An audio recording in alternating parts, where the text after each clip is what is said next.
மிகுதியான செல்வத்தை வாழ்க்கைக்குள்ளே ஈர்க்கிறதுக்கு பெரிய இலக்குகள் வேணும் அப்படின்றது உண்மைதான். அதே சமயம் தகுதியான எண்ணங்களும் வேணும். இன்றைக்கி வரைக்கும் நம்ம வாழ்க்கையில் பணத்துக்காக சில விஷயங்களை கஷ்டப்படுறோம், இல்லை நமக்கு தேவையான செல்வம் நம்மக்கிட்ட இல்லாமல் இருக்குது. இந்த நிலையில் என்னோடய எண்ணம் மேலோங்கணும், அடுத்த கட்டத்துக்கு போகணும் அப்படின்னா ஈர்ப்பு விதியை முயற்சிக்கிறோம். அப்போ ஈர்ப்பு விதியில் ஒவ்வொரு இடங்கள்லையுமே உங்களுடைய எண்ணம் இதை நினச்சி சந்தோஷப்படுற மாதிரி பாருங்கள். உங்கள் வாழ்க்கையை முன்னேறும் போது உங்கள் சந்தோஷத்தை நினச்சி பாருங்கள் அப்படின்னு பணம் மிகுதியான நிலையை பற்றி உங்கள் சிந்தனைக்குள்ளே கொண்டு வரக்காக முயற்சி பண்ணுவீங்க. அந்த நேரங்களில் சில பேர் நடந்து முடியாது. என்னோடய நிலைக்கு இவ்வளோ பணம் அப்படின்றது என்னால் சிந்தனைக்குள்ளே கொண்டு வர முடியல, பணத்தின் மேலே எனக்கு தொடர்ச்சியாக அந்த இன்ட்ரெஸ்ட் வரவே மாட்டேங்குது, எண்ணம் செதறிட்டே இருக்குது, இல்லைனா என் தகுதியை நான் கேள்வி கேட்டுகிட்டே இருக்கேன் அப்படிம்பாங்க. அப்போது இதுக்கான காரணங்கள் சிலது இருக்கலாம். அதாவது இன்றைக்கி வரைக்கும் நம்ம பாஸ்ட்டில் எப்படி அனுபவிச்சோமோ அந்த அனுபவங்கள் நம்மளை ஒரு புது மனநிலைக்கு கொண்டு போகிறதுக்கு தடையாக இருக்கும். அப்போது இந்த பணம் சம்மந்தப்பட்ட அந்த மனநிலையை எப்படி மேலே கொண்டு வருது, அந்த எனர்ஜி எப்படி மேலே இன்க்ரீஸ் பண்ண முடியும் அப்படின்றது தான் இந்த வீடியோ.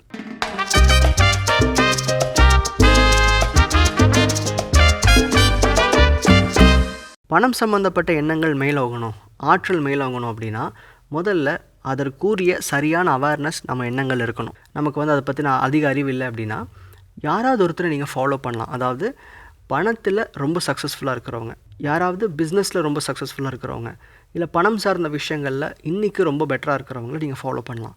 அது ஒரு செலிப்ரிட்டியாக இருக்கலாம், ஒரு பெரிய பிஸ்னஸ் மேனாக இருக்கலாம், இல்லை பணம் சம்மந்தப்பட்ட விஷயங்களை நீங்கள் அவங்கள பார்த்து எனக்கு இவங்கள மாதிரி தான் ஆகணும் அப்படின்னு சொல்லி கூட ரோல் மாடல் எடுத்துருக்கலாம். அவங்களுடைய லைஃப்பை ஃபாலோ பண்ணுங்கள். ஏன்னா இன்றைக்கி அவங்கள பற்றி தெரிஞ்சுக்கிறதுக்கு உங்களுக்கு எவ்வளோ சோர்ஸ் இருக்க முடியும். அவங்களுடைய யூடியூப் சேனல் இருக்கலாம், இல்லை அவங்க ஏதாவது ஒரு சோஷியல் நெட்வொர்க்கில் இருக்கலாம், இல்லை அவங்கள பற்றின விஷயங்கள் வெளியே ஈஸியாக உங்களுக்கு கிடைக்கிற மாதிரி இருக்கும். அந்த மாதிரி ஆட்களை தொடர்ச்சியாக ஃபாலோ பண்ணுங்கள். இது ஏன் பண்ணணும் அப்படின்னா நமக்கு பணம் சம்மந்தப்பட்ட எண்ணங்களில் ஒவ்வொன்றையும் செய்யும்போது எனக்கு இந்த பணம் எதுக்கு தேவைப்படும், எனக்கு இன்றைக்கி தேவை இது போதுமே அப்படின்னு சொல்லி எங்கேயுமே சின்னதாக நம்ம லைஃப்பை பார்த்துட்ருப்போம். அப்போது வருமானத்துக்கான தேவையை நீங்கள் முன்னே குறிப்பிடலை அப்படின்னா கான்ஷியஸ் உங்களுக்கு தேவையில்லாத விஷயத்தை எது கொடுக்க போகுது. அப்போது உங்கள் தேவைகளை பெருக்கிக்கிறதுக்கும் ஒரு பணத்தை எப்படி கையாளணும்னு தெரிஞ்சுக்கிறதுக்கு கூட ஒருத்தரை ஃபாலோ பண்ணுறது ரொம்ப ரொம்ப நல்லது. அவங்க லைஃப் ஸ்டைல் எப்படி இருக்கும், அவங்க எப்படி பணத்தை கையாளுறாங்க, அவங்களுடைய பிஸ்னஸ் எப்படி கொண்டு போகிறாங்க அப்படின்ற எல்லா விதமான ஒரு அறிவார்ந்த விஷயங்கள் உங்களுக்கு கிடைக்கிறதுக்கான வாய்ப்புகள் இங்கே இருக்குது. ஸோ ரோல் மாடலாக இருக்கலாம், இல்லை உங்களுக்கு பிடிச்ச ஏதோ ஒரு விஷயத்தில் சக்ஸஸ்ஃபுல் பர்சனாக இருக்கலாம். அவங்கள ஃபாலோ பண்ணும்போது கண்டிப்பாக உங்களுக்கு நிறைய அவேர்னஸ் கிடைக்கும். அதன் மூலமாக உங்களுடைய பணம் சார்ந்த எண்ணங்கள் மேலே அவங்கிறதுக்கான வாய்ப்புகள் இருக்குது. அடுத்தது நீங்கள் சம்பாதிக்கணும், எனக்கு பெரிய நிலைக்கு நான் போகணும் அப்படின்னா இன்றைக்கி நீங்கள் செஞ்சுக்கிட்டு இருக்க தொழிலையோ இல்லை வேலையோ நம்பி மட்டும் முழுசாக நீங்கள் உங்கள் வாழ்க்கையை கொண்டு போக முடியாது. நிறைய விஷயங்களை கற்றுக்க முயற்சி பண்ணுங்கள். ஆனால் என்ன கற்றுக்குறீங்களோ அது உங்கள் வாழ்க்கையை இல்லை இன்றைக்கி நீங்கள் செஞ்சுக்கிட்டு இருக்கிற ஒரு பிஸ்னஸை உயர்த்துறதுக்கான ஒரு தேவையாக இருக்கணும். இங்கே நீங்கள் சரியாக புரிஞ்சுக்க வேண்டியது, நான் நிறையா வீடியோஸில் சொல்லியிருப்பேன், படிக்கிறது அப்படின்றது ஒரு ஃபேஷன் ஸ்டேட்மெண்ட்டாக இருக்கக்கூடாது. நான் புக்ஸ் நிறையா படிப்பேன்னு சொல்கிறது இங்கே பெருமையும் கிடையாது. நீங்கள் என்ன படிக்கிறீங்களோ அது உங்கள் வாழ்க்கையில் ஏதாவது ஒரு இடத்துக்கு உதவுற மாதிரி இருக்கணும். முக்கியமாக பணம் சார்ந்த விஷயங்களில் நீங்கள் முன்னேறணும்னு நினைக்கிறீங்கன்னா அது சம்மந்தமாக நீங்கள் படிக்கலாம். ஒரு பிஸ்னஸில் பணத்தை எப்படி இன்வெஸ்ட் பண்ணணும், அதை எப்படி மேனேஜ் பண்ணணும், இல்லை உங்கள் பர்சனல் ஃபினான்ஸ் எப்படி மேனேஜ் பண்ணுறதுன்ற மாதிரியான புக்ஸோ இல்லை ஒரு செமினாரோ இல்லை ஒரு கோர்ஸோ எடுத்து கூட தாராளமாக படிக்கலாம். ஏன்னா பணத்தை அதிகமாக நீங்கள் சம்பாதிக்கும் போது அதை ஒழுங்காக மேனேஜ் பண்ணுறதுக்கும் உங்களுக்கு அதுக்கான அறிவு வேணும். ஸோ ரிலவெண்ட்டான புக்ஸ் எடுத்து படிங்க, இல்லை ரிலவெண்ட்டான விஷயங்களை தேடுங்க. சும்மா படிக்கிறது அப்படின்றது இங்கே பிரயோஜனம் இல்லை. எந்த அளவுக்கு உங்கள் செல்வத்தை உயர்த்திக்கணும்னு நினைக்கிறீங்களோ அதே அளவுக்கு அதுக்குண்டான லேர்னிங்கும் ரொம்ப ரொம்ப அவசியம். அடுத்த விஷயம், நீங்கள் கண்டிப்பாக உங்களுடைய படிப்பினைகளை, அதாவது நீங்கள் என்ன தெரிஞ்சுக்கிறீங்களோ அதை நீங்கள் எக்ஸ்பெரிமெண்ட் பண்ணணும். இங்கே யாருமே முயற்சி செய்யாத ஒரே காரணத்தினால தான் முன்னேற முடியறதில்லைன்னு சொல்லலாம். நீங்கள் பிஸ்னஸ் பிளான்ஸ் வச்சுருப்பீங்க, நிறையா ஸ்டடி பண்ணியிருப்பீங்க, ஆனால் பிஸ்னஸ் ஸ்டார்ட் பண்ணவே மாட்டீங்க. அது அட்லீஸ்ட் ஒரு ஸ்மால் ஸ்கேல்லையாவது முயற்சிக்கிறதுக்கான எண்ணம் வேணும்.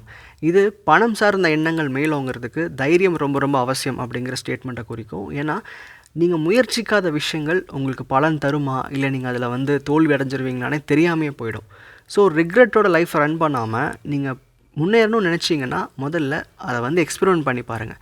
உங்களுக்கு இன்றைக்கி என்ன முடியும், இன்றைக்கி தான் முன்னேறாமல் இருக்கிறதுக்கு நிறைய பேர் சொல்கிற காரணம் என்ன, நான் முயற்சி செய்யலாம்னு நினச்சேன் ஆனால் என்னால் அந்த டைமில் முடியல அப்படிம்பாங்க. அப்படி இல்லாமல் நீங்கள் கற்றுக்கிற விஷயங்களாக இருக்கட்டும், இல்லை நீங்கள் பிளான் பண்ணி வச்சுருக்கிற பிஸ்னஸாக இருக்கட்டும், அதை இன்றைக்கே எக்ஸ்பெரிமெண்ட் பண்ண ஆரம்பிங்க.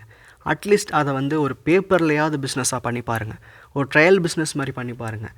எக்ஸ்பெரிமெண்ட் பண்ணாட்டி நம்ம மேலே வரணுங்கிற அந்த மைண்ட் செட் வராது. அந்த மைண்ட் செட் வரலைன்னா பணம் இருக்கிறதுக்கான எல்லா தடைகளையும் நீங்கள் பார்த்துக்கிட்டே இருப்பீங்க. கடைசி விஷயம் ரொம்ப ரொம்ப முக்கியமானது. இங்கே நம்ம ஒரு முயற்சி செய்யும்போது முதல் வெற்றி கிடைக்கும் இல்லையா, அதோடு நம்ம சந்தோஷப்பட்டு நம்ம ஃபோக்கஸை மிஸ் பண்ணக்கூடாது. இங்கே நிறைய பேர் முதல் தான் அடையிற ஒரு சக்ஸஸ் எடுத்துக்கிட்டு கொண்டாட ஆரம்பிச்சிருவாங்க. அப்படி இல்லாமல் சின்ன சின்ன சக்ஸஸை கவனிக்காதீங்க. உங்களோட இலக்குகள் எங்கே போய் முடியுதோ அது வரைக்கும் உங்கள் முயற்சிகள் இருக்கணும். அப்படிங்கிறனால பணம் சார்ந்த விஷயங்களை நீங்கள் பார்க்குற அளவான டெவலப்மெண்ட்ஸை என்றைக்குமே பெருசாக கன்சிடர் பண்ண வேண்டாம். நீங்கள் ஒரு 2 கோடி ரூபாய் டார்கெட் பண்ணுறீங்கன்னா இன்றைக்கி 2 லட்சம் வந்தால் சந்தோஷப்படாதீங்க. தேங்க் பண்ணுங்கள், அதை அக்னாலேஜ் பண்ணுங்கள். ஆனால் அந்த ஓட்டம் தொடர்ச்சியாக இருக்கணும் அப்படிங்கிறது ரொம்ப ரொம்ப அவசியம். ஒரு போஸ்ட் சக்ஸஸ்க்கு அப்புறம் தான் நம்ம எண்ணங்கள் இன்னும் ஃபோக்கஸ்டாக இருக்கணும். ஒரு ஜெயிச்சிட்டோம், நம்ம ஓரளவுக்கு நம்ம வாழ்க்கை தெரிய ஆரம்பிச்சிருச்சு அப்படிங்கும்போது தொடர்ச்சியாக நம்ம ஃபோக்கஸ் வச்சுக்கிறது ரொம்ப ரொம்ப அவசியம். ஸோ சின்ன சின்ன வெற்றிகளை அதிகமாக கொண்டாடாதீங்க. உங்கள் இலக்கு எங்கே போய் சேருதோ அது வரைக்கும் நீங்கள் அமைதியாக இருக்கிறதும் ஃபோக்கஸ்டாக இருக்கிறதும் ரொம்ப ரொம்ப அவசியம். பணம் சார்ந்த எண்ணங்கள் மேலோங்கிறதுக்கு இது ரொம்ப பேசிக்கான விஷயமா இருந்தால் கூட இது பணத்தை நீங்கள் சம்பாதிக்கும் போது எவ்வளோ அவசியம்னு தெரிஞ்சுக்க ஆரம்பிப்பீங்க. இங்கே நம்ம பார்த்துக்கிட்டு இருக்கிற நம்ம வாழ்க்கையோட பணநிலை அப்படின்றது வெறும் எண்ணத்தால் மட்டும்தான் ஏற்படுது. அப்போது அந்த எண்ணத்தை மாற்றிக்கிட்டு நீங்கள் ஒரு வெற்றியை காணும்போது இந்த 4 குறிப்புகள் கண்டிப்பாக உங்களுக்கு தேவைப்படும். நன்றி.